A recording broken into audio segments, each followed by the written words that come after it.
Kakapasok lang, sumabog na si Sen Amy Marcos, binasag na katotohanan. Jinggoy Kumar, Lisa Maricel Timbog.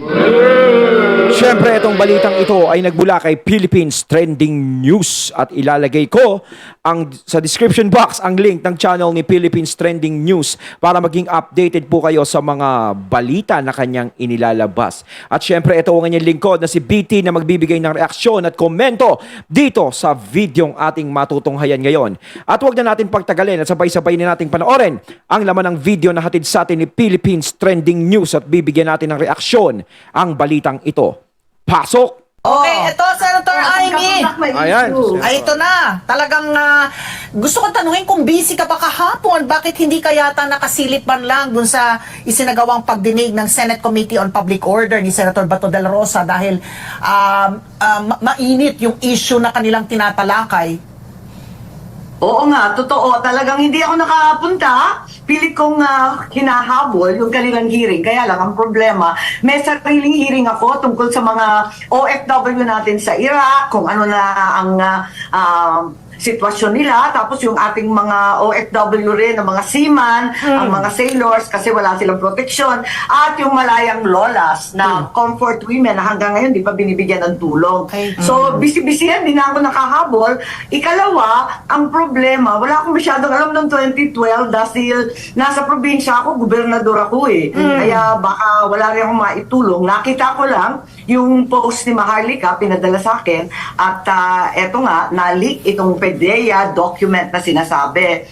So, nakikinig lang ako at yun nga, nakakalungkot eh kasi si Maharlika, original na lawyerist yan, kaya ay nakakalugmok talaga na galit siya. Okay. So, Senator Amy, ito no, kasi... Oo, no, si Ma'am Maharlika talaga, alam naman natin, loyalist talaga.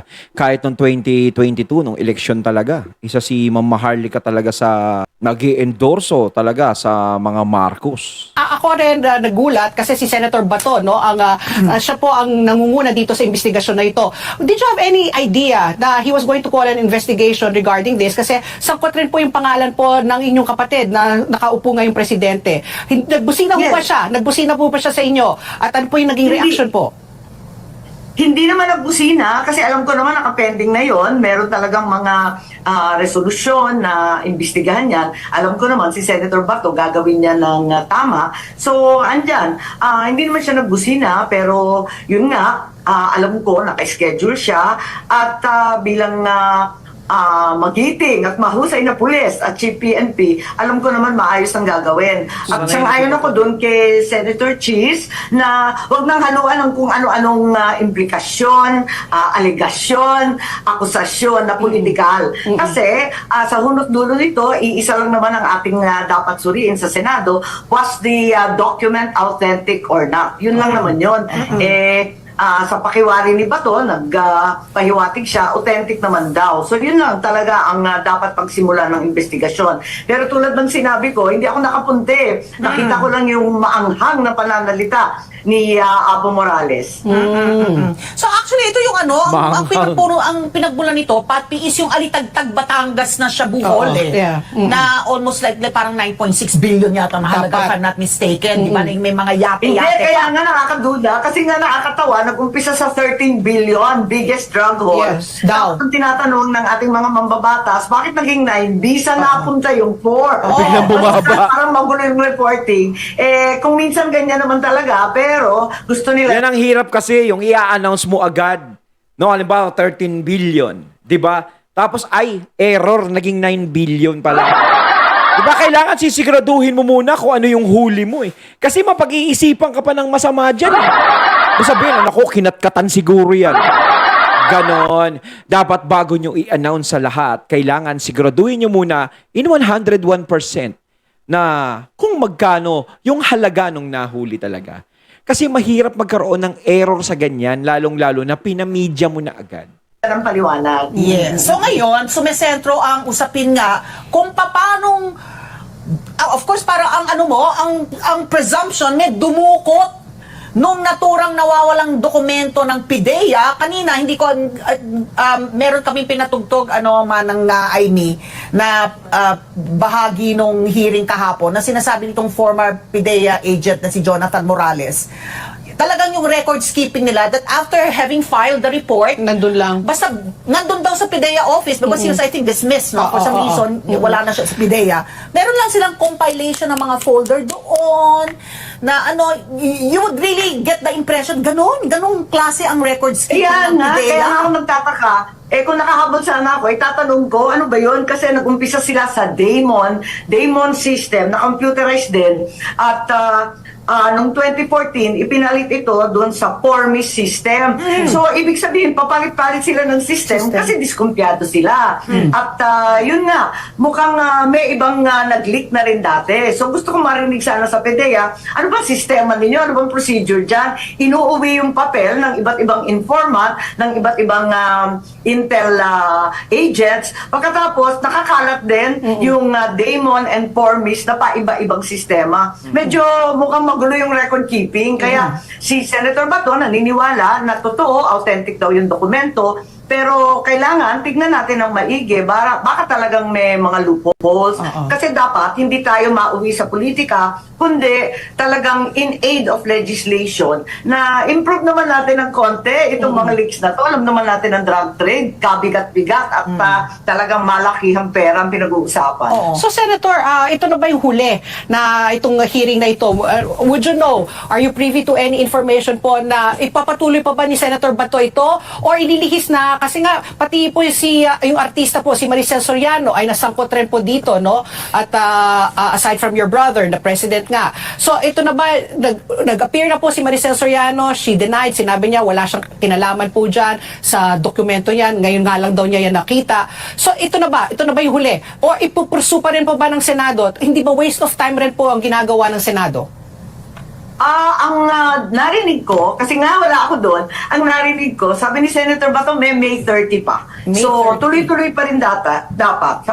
Sabi niya, May 30, tutuloy pa rin daw niya. At may mga iba pa yata siyang pinatawag na testigo na nabanggit ang pangalan. At eto nga, Ang dami na dadawit, no? May mga bago na namang testigo na lalabas. 'Di ba? Dapat dyan, isang buhos na lang. Kung isang buhos, wag nang isa-isa eh.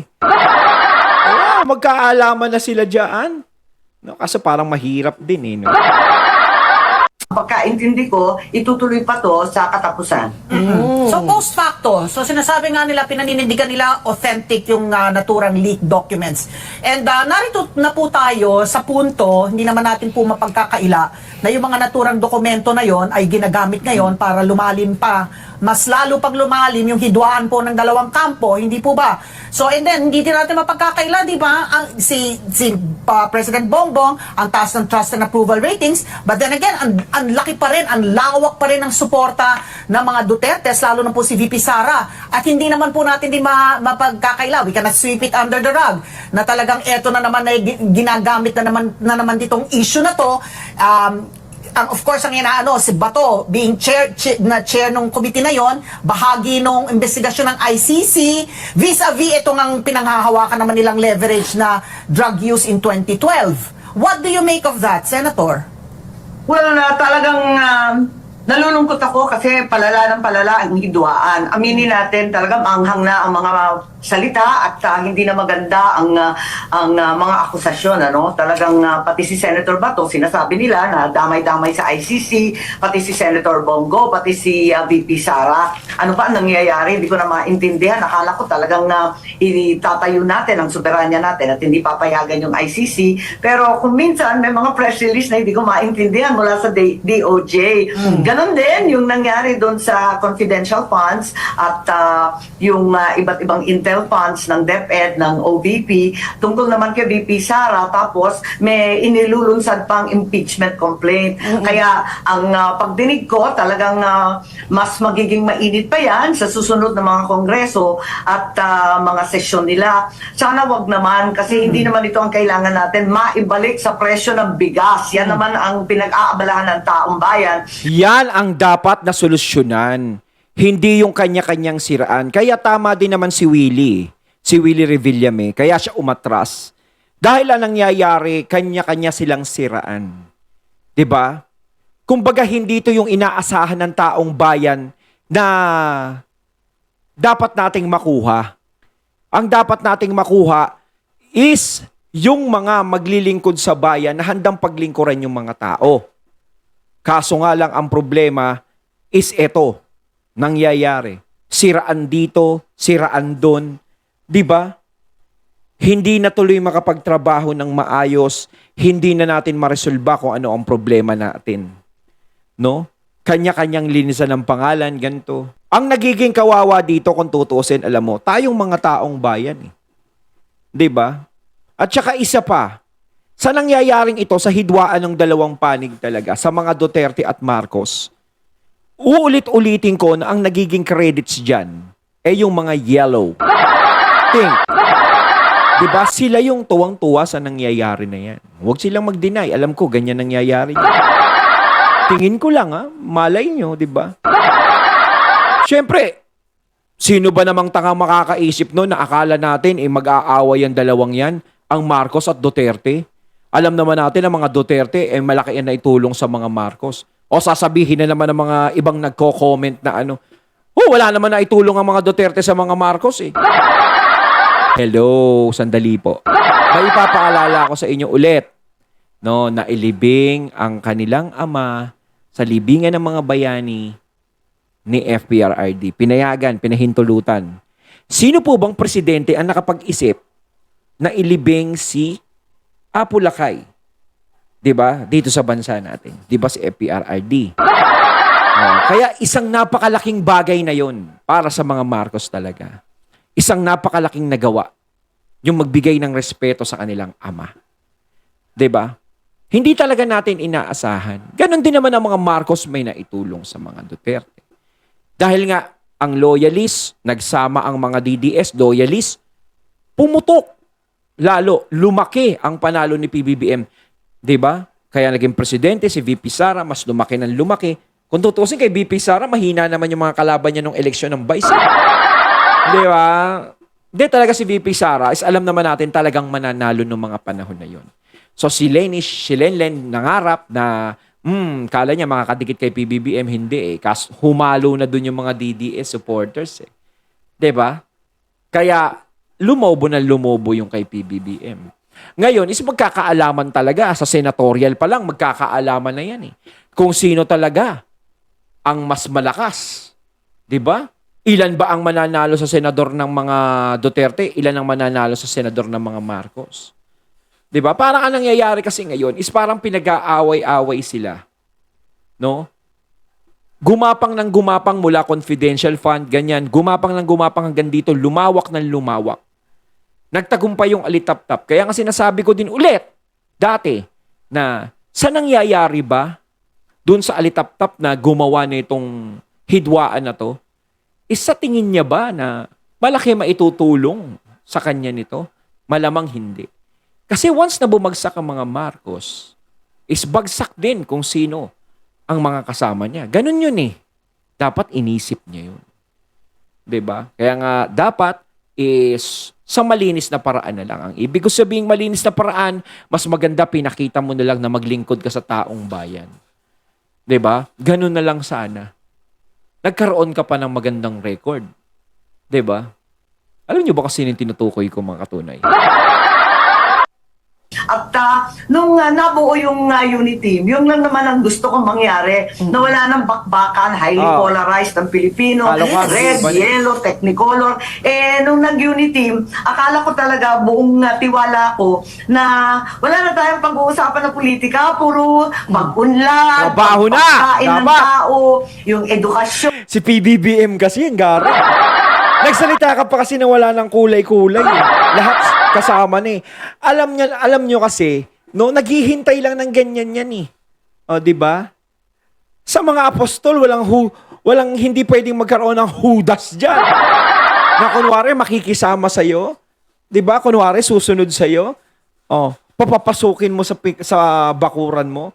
Hindi pwedeng gano'n, lalong-lalo na kung dati mong Ako, wala akong tiwala sa dati kong kalaban. Ang hirap magtiwala dyan.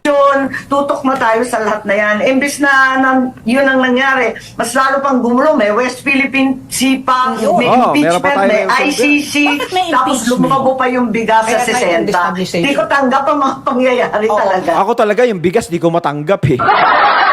Di ba dapat yan bumabayan? Yan ang dapat na nire-resolve, pinag-uusapan nila dyan eh. Di ba? Hindi nga nila napapag-usapan yan eh. So, Senator Amy, no, ano rin, a couple of months ago, we had you also, and you were talaga in the side of Sara Duterte, no, nasabi mo nga talaga na dapat talaga, hindi natin, hindi, yung si Sara, no, si VP Sara, kasi talaga naman, kumbaga, she was very instrumental in making your brother also the president. But now, you yourself said, no, na nag-escalate na, lumalala na po. Where do you stand now? What is your current relationship with VP Sara? Nagkakaroon na rin ho ba ng lamat? Kasi the First Lady also has already made the pronouncement na talagang siya, no? Talagang ilag na siya kay VP Sara. Bad shot na Bad siya, shot no? na daw. Tapos, VP. although your brother, the very, sabi mo nga, napakabait ng kapatid ko, sabi mo nga, si PBBM, Si sabi niya, pacifist talaga, no? masaya siya na at least meron siyang very supportive wife. Pero, hindi lang sanay daw si Lisa Araneta sa politika. So, kayo po, bilang kapatid, senador, kaibigan na matalik rin po ni VP Sara, where does this put you also? Well, ang totoo, kami ni VP Sara, tunay na naiipit sa gitna. Kasi Yun. ang kanyang Oo, mahirap yun. mga kamag-anak ay panaybanat na at talagang bukas na ang pagbibira sa administrasyon. Samantalang siya ay bahagi pa rin ng administrasyon. Kaya maraming nananawagan na siguro mas maganda magbitaw na siya at yung iba naman sinasabi na wag kasi karapatan niya bilang VP. So naiipit rin si Inday. Ako naiipit din kasi kapatid kung niya eh. may nag-iintay na i-denounce ko, ika nga, o alipustahin, o banatan yung kapatid ko, hindi po mangyayari Mahirap yun. yun. Mahal ko yung kapatid ko. Kaya lang, sa kabila nun, yung mali ay mali, ang tama ay tama. Ayun. Pilisan po tayo kasi talagang ganyan ang turo ng ama namin. Maintindihan naman siguro niya na kapag kinakailangan, katulad nitong PDEA leaks, dapat ungkatin at alamin kung ano ba talaga ang nangyari. Ayon, at ating natunghaya ng video na nagbula kay Philippines Trending News at syempre natunghaya natin si Senator Amy. No? Ayan nga, sinabi niya is naiipit sila sa nangyayari. Syempre nga namang kapatid niya yun eh. 'Di ba? Ang hirap basta-basta banggain ang sarili mong kapatid. Lalo na syempre kung malapit ka sa kanya. Sinasabi, mahal mo siya. 'Di ba? Ganyan yan. Pero kung tama naman daw o kung mali, mali. Kung tama, pag yun, sa'yo na yun. 'Di ba? Pero si Senator Amy, nung nilabas yung senatorial, nakita ko siya dun sa sa senatorial slot ni ng mga Marcos. Kasama siya dun. Sa kasusuporta, syempre, sa kapatid mo. Pero, ayun, bahala na kayo. Kayo mga katunay, anong masasabi nyo tungkol dito? Comment lang po kayo sa comment box. So once again, I'm BT and I'm out. Peace.